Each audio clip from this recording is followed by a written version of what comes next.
I take refuge in Buddha. I take refuge in Dharma. I take refuge in Sangha.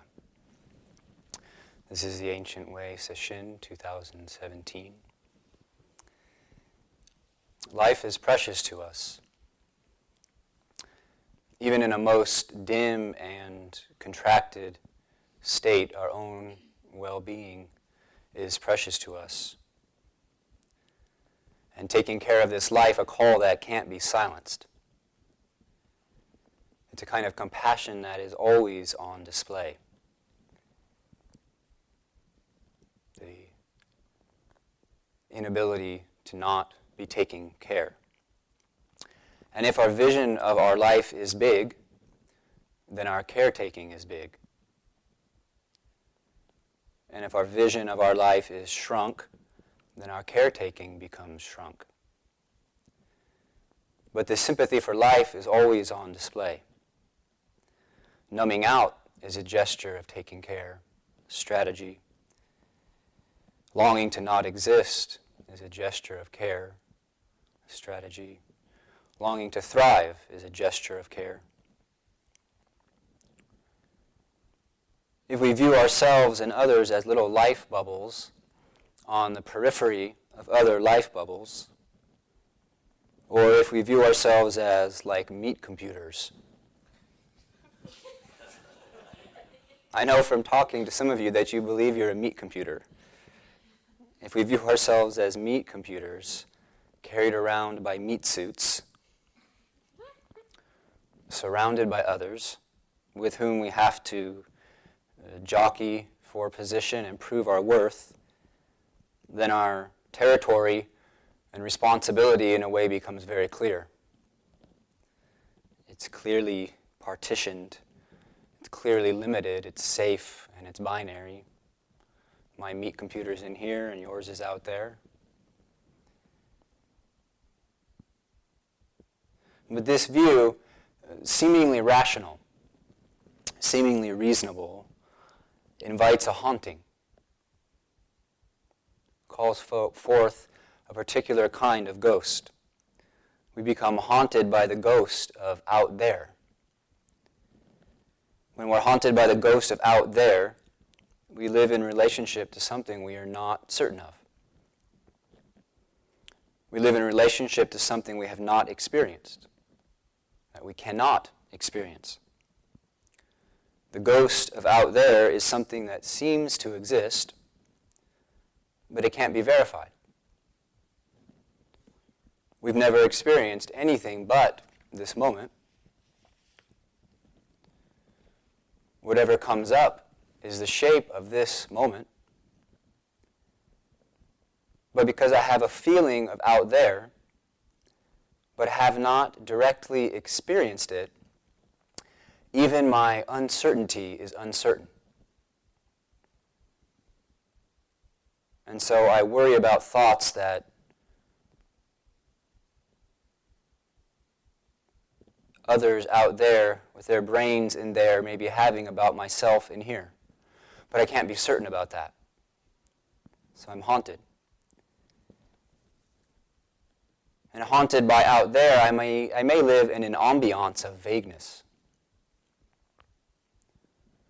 My desire, my spotty image of my real life out there has me not fully plant my feet where I actually stand.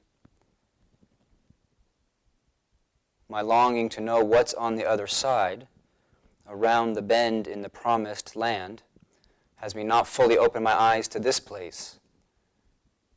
It keeps me from really opening my ears to these sounds. And so the vivid world doesn't arrive for me. The vivid world is not found here.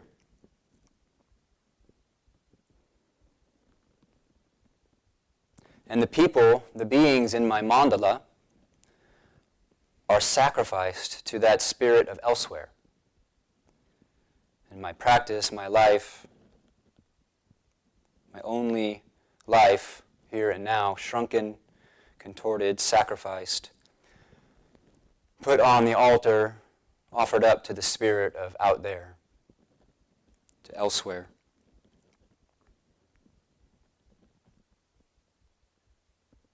This is not ignoring. Not knowing, or knowing what you actually know, is not nihilism. It's meeting what presents itself. It's attending to what comes forward for us. It's making this heart a big portal. We're recognizing that this heart is a big portal and aspiring to greet whatever happens to stroll through. It's kind of scary.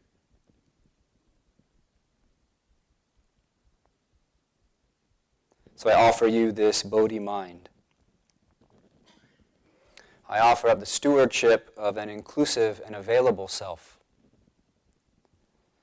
My sphere is not on the periphery of your sphere.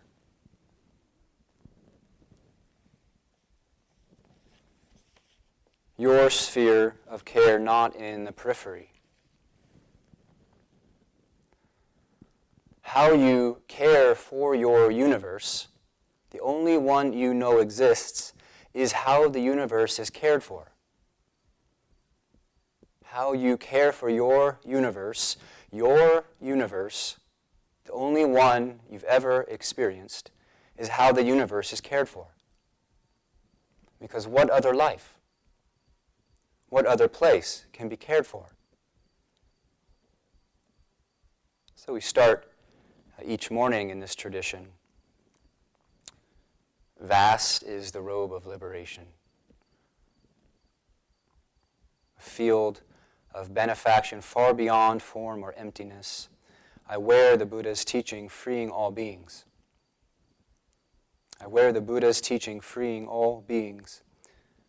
When you are using doubt's eyes, these things we chant sound like sentimental, motivational devices designed to reduce your pain and convince you you're actually doing a good thing at 4 a.m. They're like posters on a dentist's wall. Life is great. The big sunset.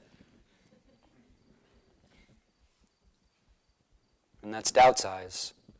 But when we have an intuition of what now is, what now includes, what is the self, the verse of the Kesa is a celebration of what's going on, plain and simple.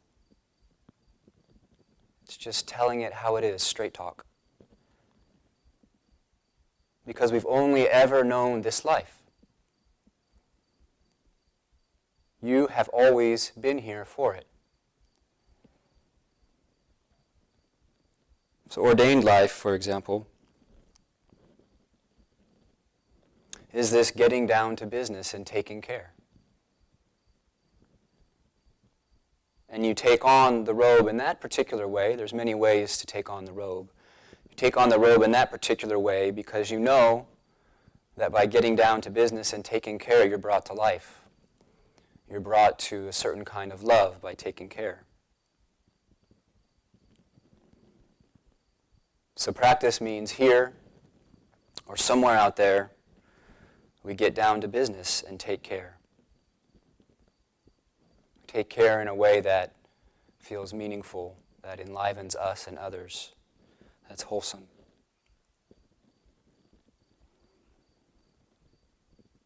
So the ancestors and awakened teachers have all said, in one way or another, be meticulous. Be meticulous.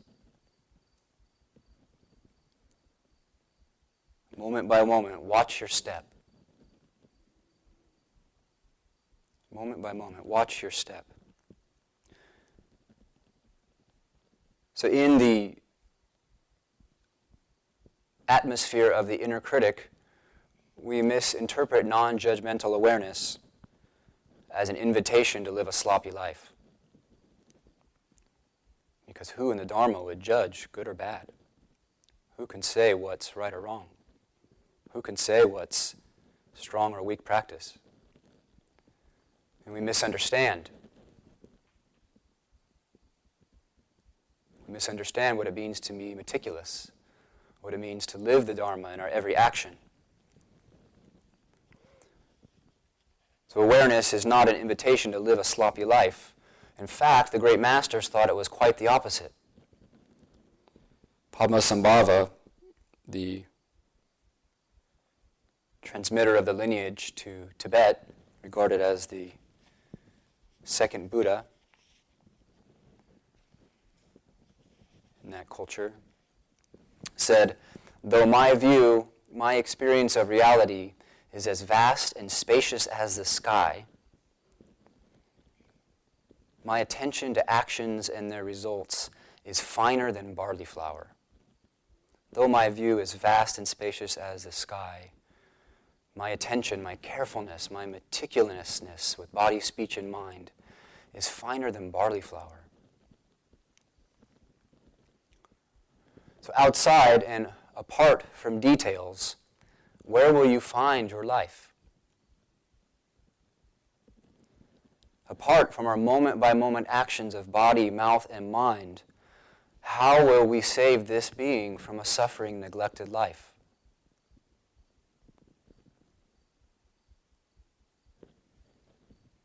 If not for all of this, how would the goodness, the brightness of reality manifest? There's a koan, Yunmen's Every Atom Samadhi, and it's something like this. A monastic had been reading the Avatamsaka Sutra, which speaks of many things. It's like this much long. But one of the things it speaks of is the samadhi of limitless, all-pervading body of Buddha, present in every mote of dust, revealed in every atom. And so she asked Yunmen, what is the every atom samadhi? What is the every atom absorption? And Yunmen said, rice in the bucket, water in the pail. What is every atom samadhi? Rice in the bucket, water in the pail. Is a grain of rice large or small? And from what perspective? Is a drop of water precious or trivial? Isn't the pail filled with drops? But don't they fall from the sky continually, way too long? The bucket is piled with grains. And yet there's no shortage of food. Another teacher of old said, you should practice as if you were carrying a bowl of hot oil on your head.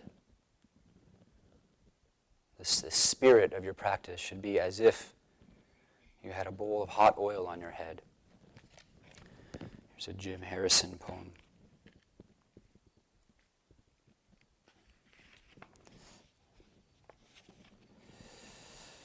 He says, I once thought that life's what's left over after I extricate myself from the mess.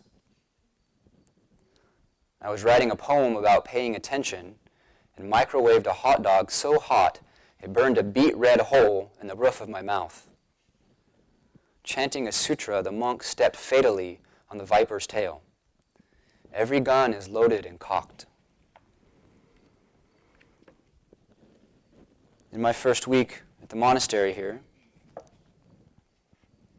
I managed to turn over a whole bowl of breakfast yogurt and cover the table, and it flowed onto the floor.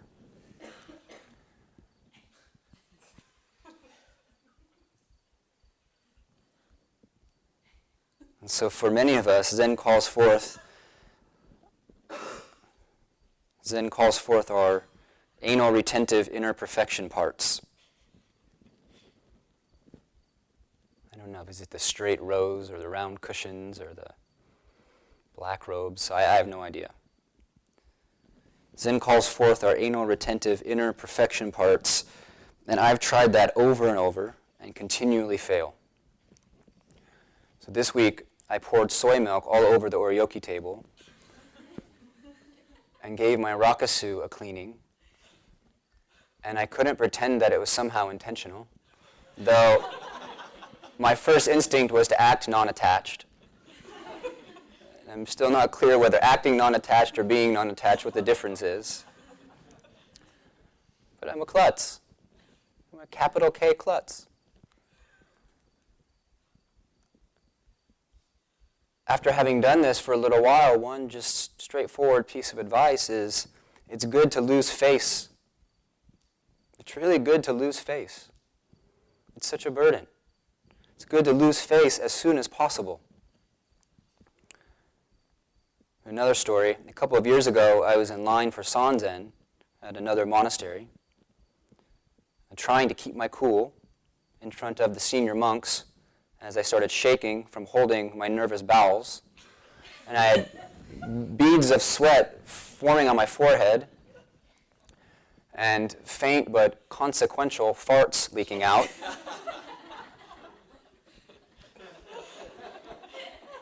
And I finally gave in, and I told the monk running the interview line that I had to go. So that's part one. Then continued later that week. That same week, I pulled my back trying to impress people with how wholeheartedly and one-pointedly I could shovel loads of gravel. I thought maybe somebody would notice just how on that guy is during work practice. Guys, he's got so much ki. And then at lunch, a couple days later, the same interview line monastic said to me, "Well, you're a delicate little flower, aren't you?" Ah! That's not the image I want you to have of me.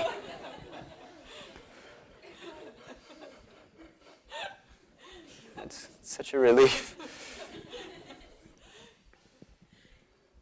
That's a direct quote. "Well, you're a delicate little flower, aren't you?"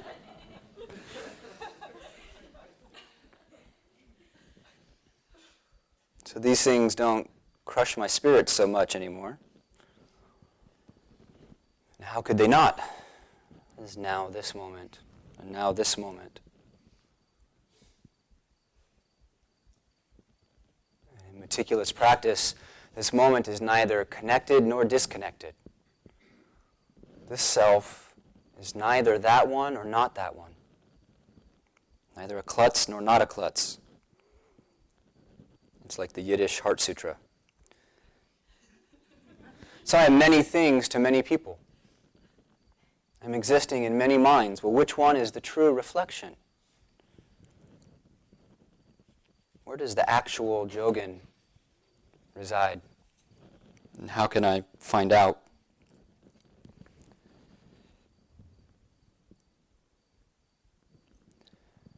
I mentioned earlier that we should know why we gather back the outflowing energy of mind and concepts, and back to the vivid, direct breath.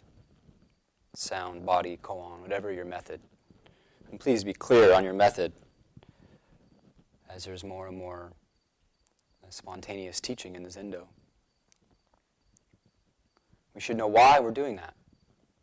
If we don't know, if we don't yet get the why of devoted and unstinting practice, its novelty wears off on us. It becomes mechanical. We start finding it weary. And we start floating away on habitual mind's ship. But when we know why, or have a memory at least of knowing why, we know that drop by drop, when mind moment after mind moment, we fill the bucket. And we know that drop by drop, we're tasting the genuine juice of life. And we don't know where that's headed exactly, but we don't need to know where that's headed because it tastes just right on the spot.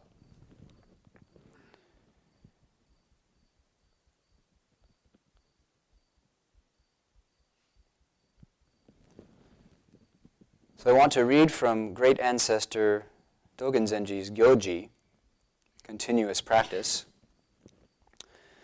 And Dogen's view is vast, and his appreciation of this life is so deep and so subtle.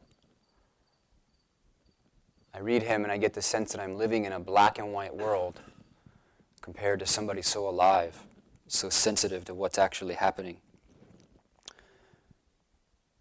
But I also realize if I hear Dogen or read him from my ordinary mind, then I just don't get what he's talking about. I don't get where he's coming from. So somehow I have to resonate with his state of mind. I used to spend long hours just sitting in my room doing zazen with Dogen, which meant I would sit, and then I would read a passage from Shobogenzo or something, then I would sit, deepen, and I'd go back in. It was a kind of sanzen. But I'd like to do a guided meditation so that maybe we can resonate with the mind he's speaking from, and then listen to his words.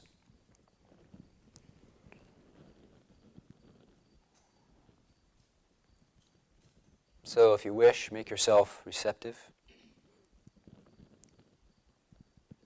And this is pointing out on the nature of experience. And so everything I'm saying, I'm speaking about direct experience and encouraging us to look at our direct experience. Direct experience means now. It doesn't mean something invisible or something hidden. It means what can you actually know. And so first, let's just start by maybe pacifying the rational mind. So let's affirm that all we have is experience. All we have is experience. So affirm that your life in this moment, which is all we have, which is all we know, which is all that is real, is color and shape moments, pressure, heat, coolness, movement, sound moments, thought moments, taste moments, space moments. Affirm that what I call my life, whatever that is, it's experience. It's moments of experience.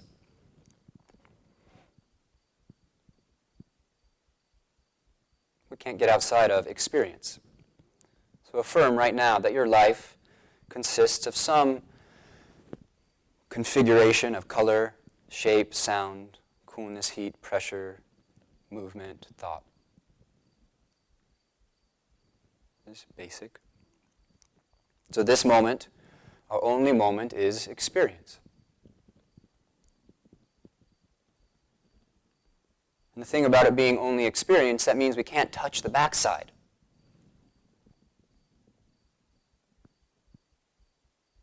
You have no knowledge, you have no valid experience of what's on the inside of me. You have no knowledge, you have no actual experience of what's behind the wall.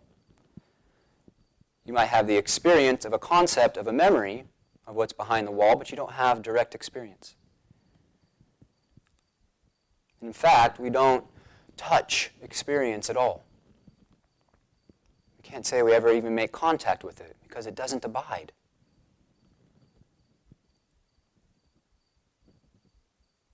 So Roshi yesterday talked about the present moment slipping through your fingers. But no metaphor does this justice. Because you can't touch experience. Try to cling to an experience moment. What does this word clinging even mean? You can't hold on to anything. It's just... So there's no arriving of the moment. There's no taking root. Verify that. Affirm that. This is just basically looking at your six senses. Experiencing.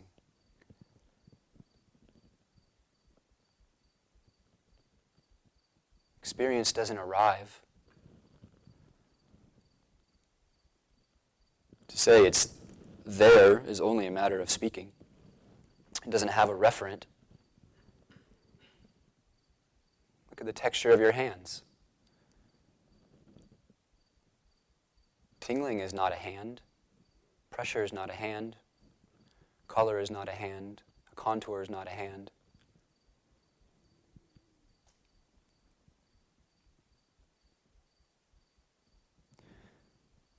So next, affirm that experience and awareness are two words for the same thing.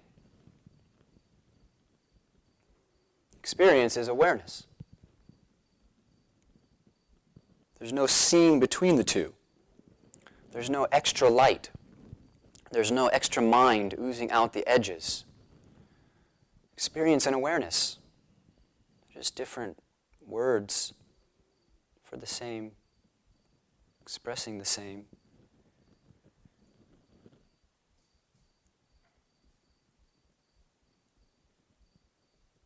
So our usual view has a dualistic error.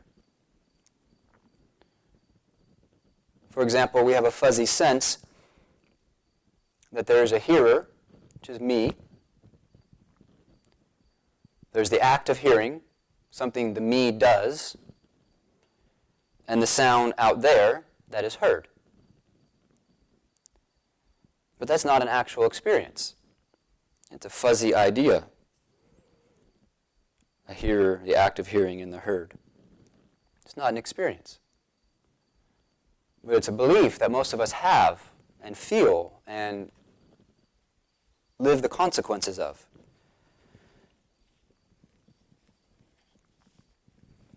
So let's explore this.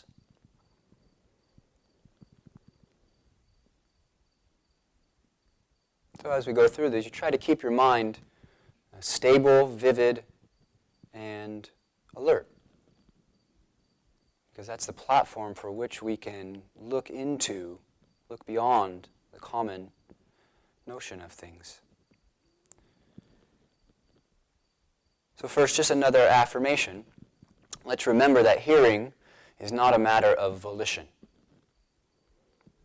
Volition means that I can intend it to be one way or another. Raising my hand is a matter of volition from one perspective. Verify that hearing, and for that matter feeling and seeing, is not a choice. It's something obvious. You can't turn it off. The most you could do is make an effort to change what you're hearing. So you plug your ears, it's roaring with sound. Even in sleep, sound. Hearing is, in a way, always. It's always full. So right now, attend to hearing.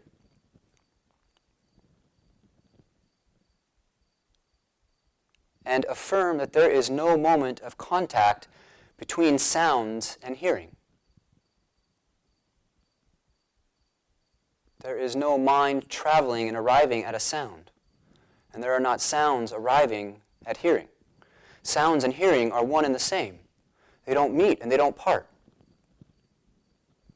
You can have a thought about a sound after the intimate knowing, but that's after the intimate knowing. So Hongzhi said, what is spoken is instantly heard. What is heard is instantly spoken. Just see that it's true as these sounds come out of this mouth. There's no moment of hearing. There's just sound. Just chirp. Just rustle. Just voice. We don't directly experience an act of hearing.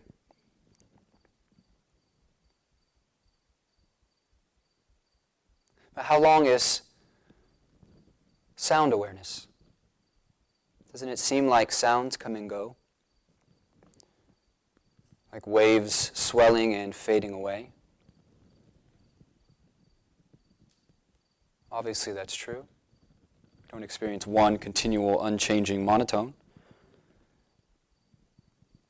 But however, see if you directly experience an absence of sound.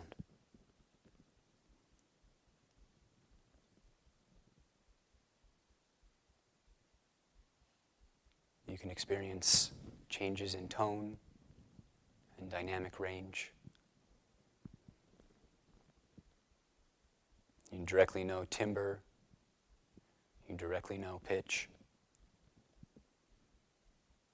can you directly know an absence of sound? If you say, yes, I hear it, then you heard something. So listen to the alwaysness of sound.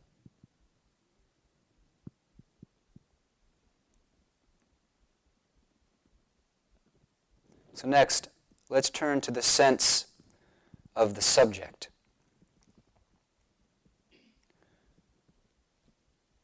The subject, the knower. We may verify, yes, sound and the knowing of sound are indivisible, are one. But there's certainly a hearer of sound. There's certainly a self that hears sound. Otherwise, how would I say sound? Otherwise, who is it that's testifying to the fact of always hearing with no seams? But this point bears closer investigation. In the Komyo Zanmai, further along, Ejo Zenji said, the primary reason that we all don't appreciate the seamless, ever-present light of experience is the view of a self. There's something seemingly dark in the way. There's something encrusting the light. So let's investigate this sense of the knower, the self that is aware that sound and hearing are one. So refresh your attention. Forget all the jumble of words. And release the attention, not focusing on anything in particular. Let it float open, but keep it vivid and undistracted. So concentrate, but not on anything in particular. Just concentrate right where it is.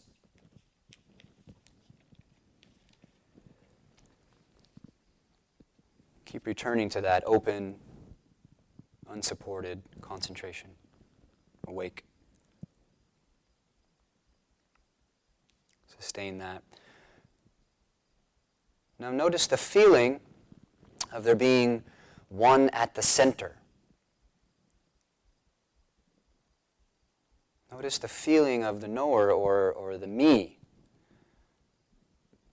being the recipient of the show. Maybe your practice is to the point where you don't really have that so strong, but you could invoke it. Put your attention on the feeling of being the one at the center.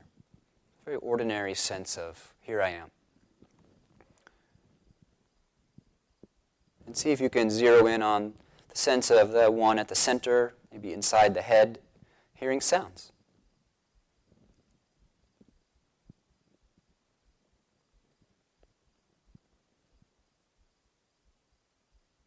And the common feeling is that something is being piped in from the environment through our ear ports. So if the hearer is actually there, if the self that cognizes sense data is truly there, we should be able to experience something about it. If we can't actually experience something about the self that we assume hears and feels and thinks, then why are we so fixated on this thing that we don't experience? So some of you might remember Dan Brown talked about the importance of emptiness practice is you may say, oh, there's nothing in there. I know that. But that's like being upstairs and very deep into the night you hear a loud sound downstairs. And your hair stands on end because you think something's down there. But instead of actually picking up your baseball bat and your flashlight and going down and checking, you just say, everything's okay. Nobody's in the house. It doesn't put you at ease in the slightest. It's just a concept. It's just a belief. It has no power. So anyway, vivid, clear, open. Return to the sense of there being, the very ordinary and reasonable sense of there being one who's hearing sounds, located within your head or your heart or wherever. The feeling of being at the center, knowing. And look directly, what are the qualities of this knower?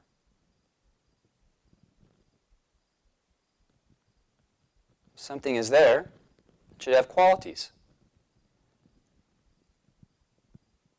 What are the qualities of this knower?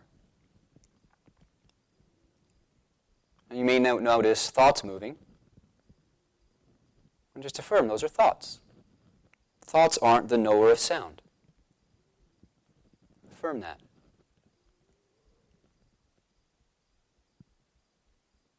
If thoughts were the knower of sound, sound would be discontinuous, because thoughts come and go.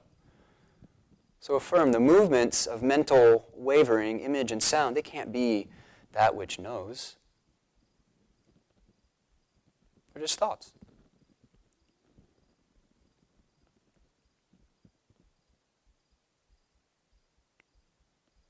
Staying present with this feeling of being the one at the center. Notice the feeling behind the eyes, or the sensations of the face or the head.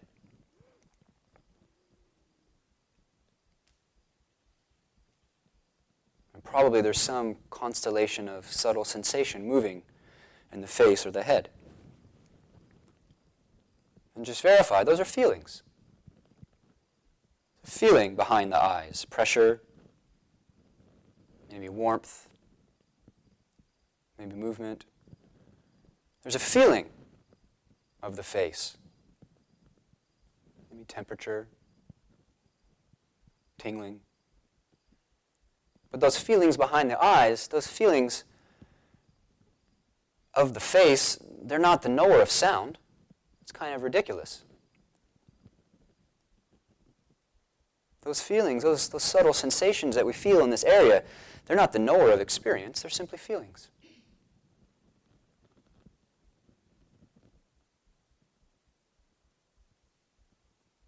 So where is the evidence of this one who knows? Well, how about the very quality? The very feeling of being present and being aware here and now.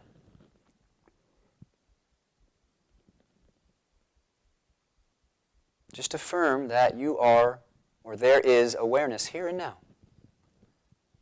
You're not a lump of wood. So obviously awareness experience is reality. What are the qualities of being present, of being aware?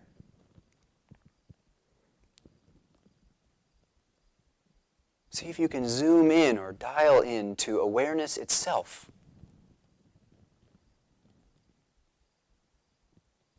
Does it have a color?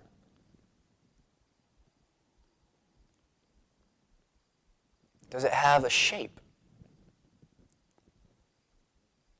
Does it form fit to the inside of your skull? Well, if so, how would you, from what vantage point would you know that?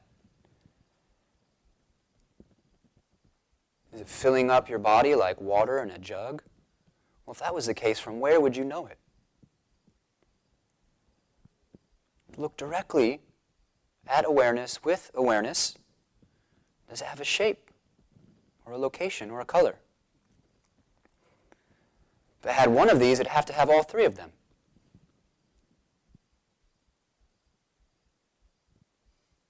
What are the qualities of that which is aware? What can you put your finger on?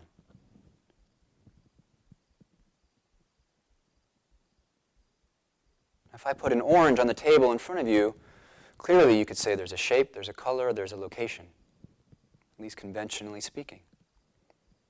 But this awareness, what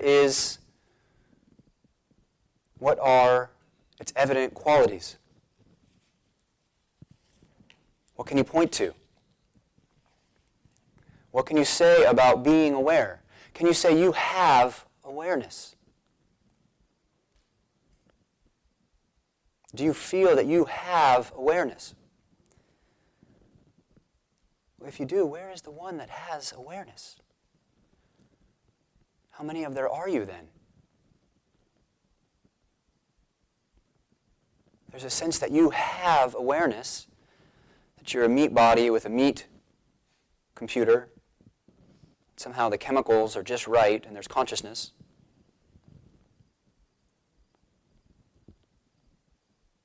With what are you aware of that? Are there 3 awarenesses, 2? You have one in your corner of your skull looking at the awareness over there. It's ridiculous.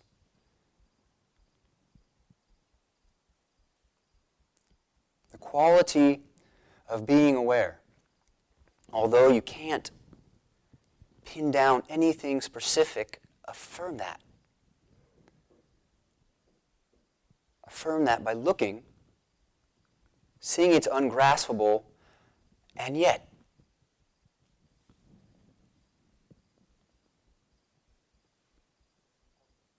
experience awareness.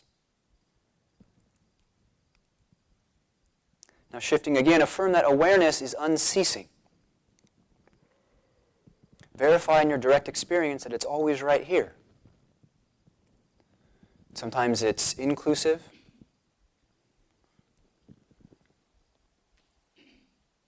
You hold all 6 senses. Sometimes it's contracted. Sometimes it's one sense, filling the field.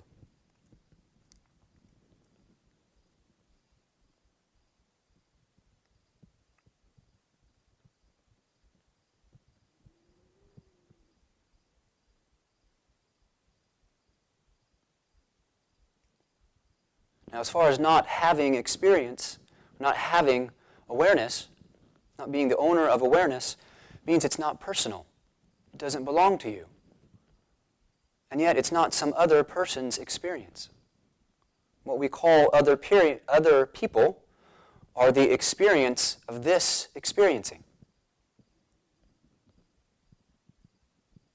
With what do you know other? With the same mind that knows self. With what awareness do you know this shape? The same awareness that sees yours, that sees the room, that hears the sounds.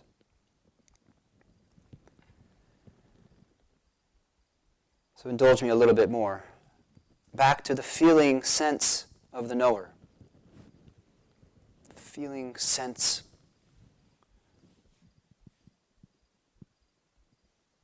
of being cognizant and awake. Dial into that. And ask, how old is this awareness? When no thought, when no story is speaking, how old is this awareness before thought?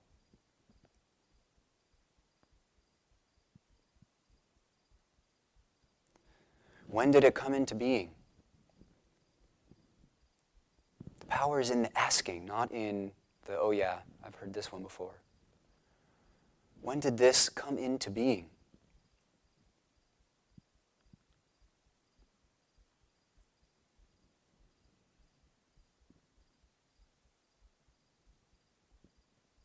From awareness as awareness, ask, what is the intention of this awareness? What is the vow of this awareness? What is the aspiration of this awareness?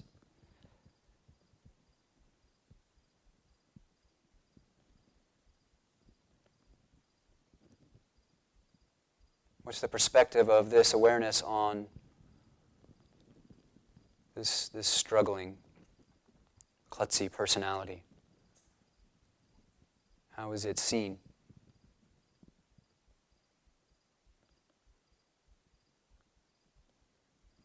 How does it regard this body?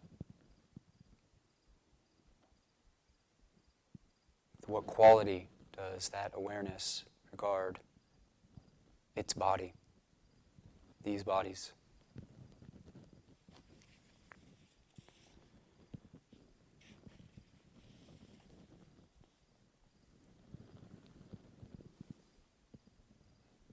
So I'm going to read some of Dogen Zenji and try to listen with a bit of this loosened up fixation on the sense of who we are. And whenever I read and try to comment on Dogen Zenji, I feel embarrassed. And my heart rate accelerates. But hopefully he can mostly, though I'll say some things, speak for himself. Continuous practice. This was written in 1242. Dogen Zenji said, "On the great road of Buddha ancestors, there is always unsurpassable practice, continuous and sustained. It forms the circle of the way and is never cut off.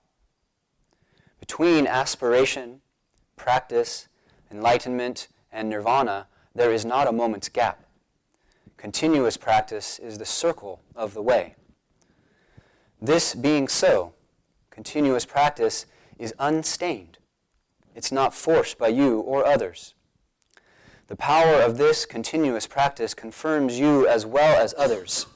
It means your practice affects the entire earth and the entire sky in the 10 directions. Although not noticed by others or by yourself, it is so.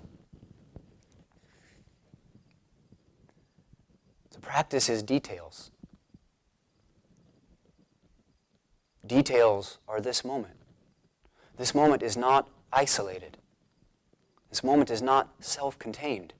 Right now, I manifest as the shape of your moment, as a texture in your moment. These words speak into being the shape of your moment. And your practice, your life, your existence here and now is a texture in the shape of my moment. Your practice is a texture, is a shape in the life of her moment and his moment, and everyone's moment. And Dogen Zenji says this great road, this continuous practice is unsurpassable. It's unstained. It's unforced. That's why it's great. It's unstained. It's unforced. Wherever you go, you breathe in your own fragrance. Wherever you stand, you experience yourself. You can only experience your own experience. There's no end to breathing. There's no getting beyond this breath. So he says we breathe in the sky. We walk on the entire earth. We don't walk on a part of the earth. The place where we stand is the entire earth. There's no other earth. He says, accordingly, by the continuous practice of all Buddhas and ancestors, your practice is actualized and your great road opens up. By your continuous practice, the continuous practice of all Buddhas is actualized and the great road of all Buddhas opens up. Your continuous practice creates the circle of the way. Your continuous practice creates the circle of the way. By this practice, Buddha ancestors abide as Buddha, none abide as Buddha, have Buddha mind, and attain Buddha without cutting off. Now when he says Buddha ancestors, he's speaking of our potential. He's speaking of people who are accomplished.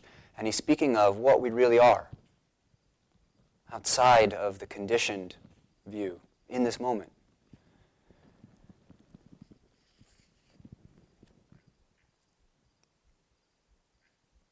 So as I began this talk, when freed up from self-concern, we are naturally concerned for others' well-being. And how we express that, the way I express that, how fully I express that, depends on how freed up I am from self-concern. Partly depends on my DNA, my karma.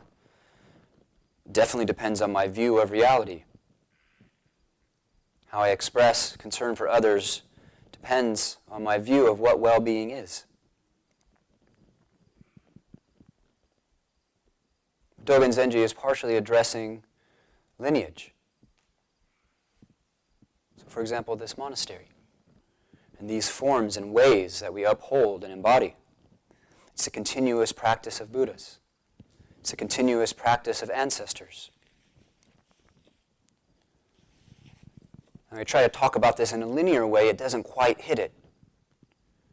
It's always limited. It's always, you can't speak multidimensionally. If we had a true lineage chart, it wouldn't be a bloodline trickling down. It'd be a vast web like Indra's net. But, for example, if Maizumi Roshi had decided 40-something years ago that a family woman was not fit to undertake ordination and training, if Chozen Roshi had not put aside her medical career, if Harada Roshi had decided not to bother with confused Americans, if this school hadn't been built, if the Buddha's words weren't memorized and transmitted, if not the trees and the grasses, if not for all the heartache and the longing of so many people for countless generations, if not for that generosity of spirit, if not for that generosity of spirit that imagines future generations,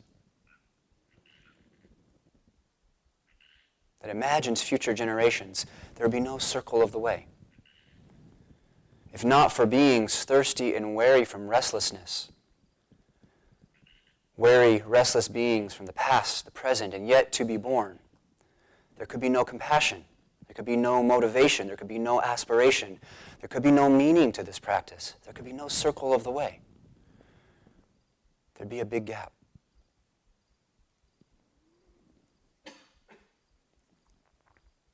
There's a wonderful koan in the Mumon Koan.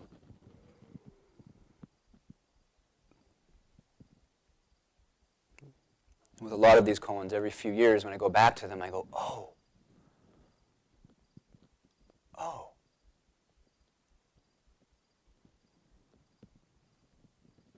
This koan says, Shakyamuni Buddha and Maitreya is the Buddha that will descend in a future age, come save us. Shakyamuni Buddha and Maitreya are servants of another. Who is that other? Are you practicing or being practiced?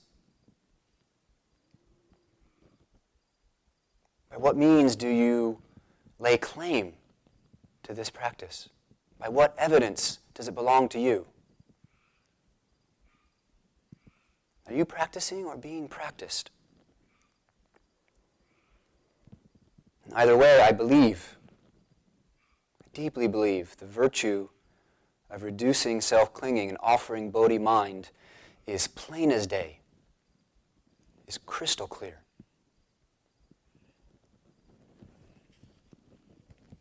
Dogen continues,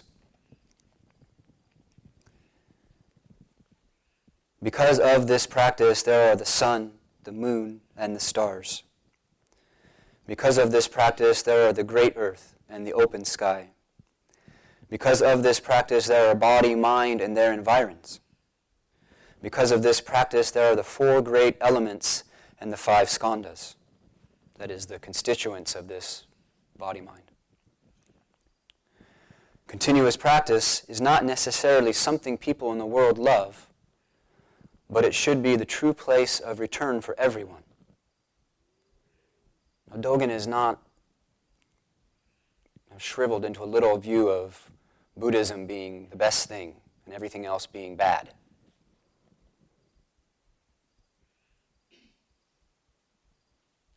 He has a much, much bigger view of what Buddha Dharma is, what practice is.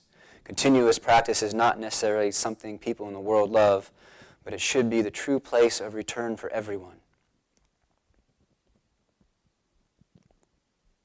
Because of the continuous practice of all Buddhas of past, present, and future, all Buddhas of past, present, and future are actualized. Because of the continuous practice of all Buddhas of past, present, and future, all Buddhas of past, present, and future are actualized. The effect of such sustained practice is sometimes not hidden. Therefore, you aspire to practice. You see something that sparks your faith. You see someone that sparks your faith. The effect is sometimes not apparent. And therefore, you may not see, hear, or know it. You should understand that although it is not revealed, it is not hidden.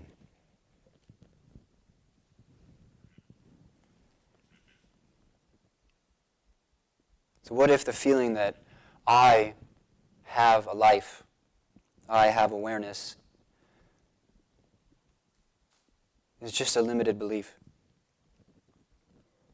And what if awareness has you?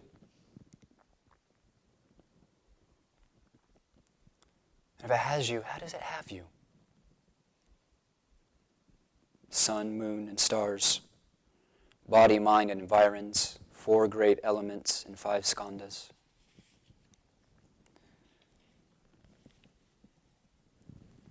Continuous practice is continuous despite our worst or best efforts. It's unstained.